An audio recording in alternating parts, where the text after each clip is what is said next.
is Sunday morning. It is day 60 of Level Grinding the Daily Hustle. I am busy making some scones for breakfast. Today is going to be a really slow day. Robo and I need to do the work to get our Christmas cards out, so that means getting the rest of our cards made, getting our mailing list together, just finishing all of that detail work out. And then the other thing that I need to work on today is actually our finances, which I'm really looking forward to. I know a lot of people don't like doing their budget, but I certainly do, and today I'm going to tell you why.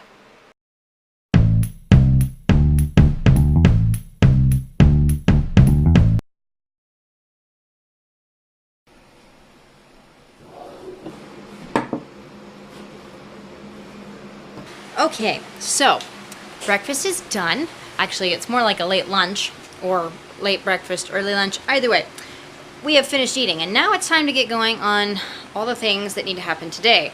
Now, like I said, I am also going to be working on my books, finishing Christmas cards, but there's also a bunch of stuff on here that needs to happen just to make our house run.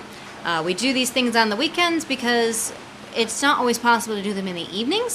Sometimes it's just due to how much time we have. Sometimes it's due to the other things that we make a priority with. So one of the first things that I like to do when I have a list like this, and it's quite long, and obviously I'm not going to get all these done in one afternoon, is to prioritize what are the things that have to happen today in order to make the house go. So like, for example, we've got things like getting our tires fixed, having our emissions checked for our car because our car is due to be renewed in January, things like giving our dog a bath, washing his kennel, washing the shower curtain, doing our financial books, our Christmas cards, having to replace our windshield, planning our vacation for Christmas, which is like the week after next.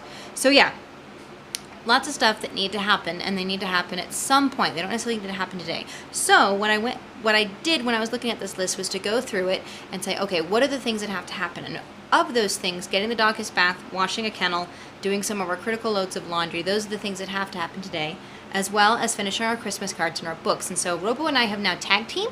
I just finished washing his kennel. Robo is giving the dog a bath. And so we like trading tasks. We like doing the things together that can help us move through a task list like this most efficiently. So the next thing that I'm going to get ready to do is prepping all of the work for the books and for finishing our Christmas cards. One of the things that I'm not certain if I've actually talked about before is the concept of open loops. This is something that comes from David Allen's Getting Things Done book, where he calls an open loop something that you have to do, but you're not actually getting it in the correct order to get it finished on your to-do list. So for example, one of the things that I have to do today is finish my Christmas cards. But what does that actually mean? Is it just Christmas cards, or do I actually do something else? So what I did was take the time to list out in order what do I actually need to do first in order to make Christmas cards. So right now we don't have enough made, so we need to make more. I also need to find our address list and then collate and gather any addresses that I don't yet have. These three things have to happen first before I can do anything else. And in reality, the to-do item is not make Christmas cards. The to-do item is make more cards and find the address list. And this is a way of listing out everything that you need to do for a particular to-do item. And when you know what all those steps are, you can start closing the open loop, which is I need to do this thing, with a much more actionable item step list of what you need to do first. This is a technique that I use all the time. I find it to be extremely helpful, especially when I have what's actually a complicated task to do. But it even works for simple stuff. Like, for example, we have to get tires. What's the first thing I need to do? I need to figure out what tires I need, and I need to figure out where the money's coming from. So open loops can be solved when you start listing out in greater detail what you need to do to actually get it done. So one of the other tasks that we had to do today was go introduce Radar to a Saint Bernard. This is going to be very interesting.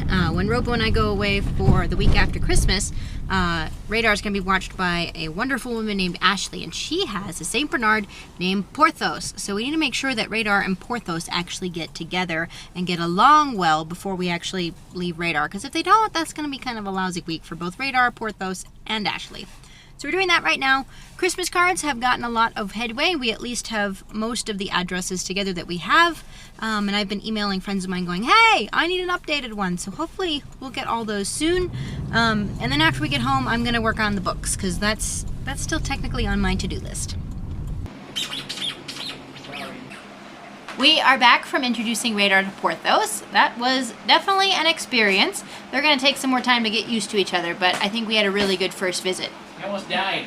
Radar did not almost die. Porthos is just a really big baby. He's a St. Bernard, and Radar is a little Cairn Terrier. So at least Radar's not like a teacup Cairn Terrier, because that would have been really intense. But right now he is enjoying his latest toy from BarkBox, and I am getting back to organizing Christmas addresses while Robo makes some supper.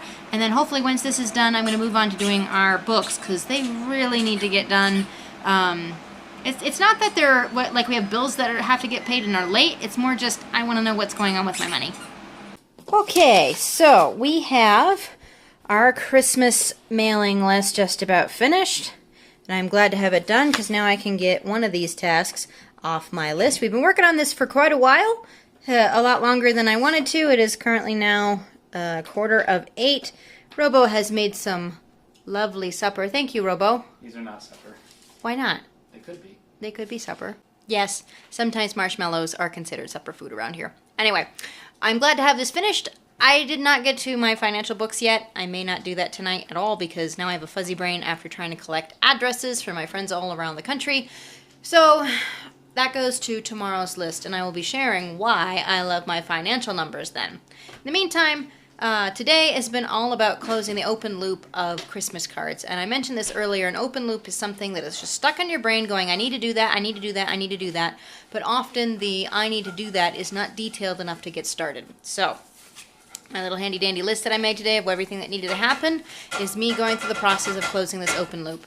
And I'm really glad to have this one nearly ready. One, because it's a week out from Christmas. And two, it's nice when you know that you're going to send a bunch of friends mail because you love them. So this will be great. This is the end of today's video. If you liked it, give me a thumbs up. If you have questions, leave them in the comments. And if you're not yet subscribed, go ahead and subscribe. I'll see you all tomorrow for day 61.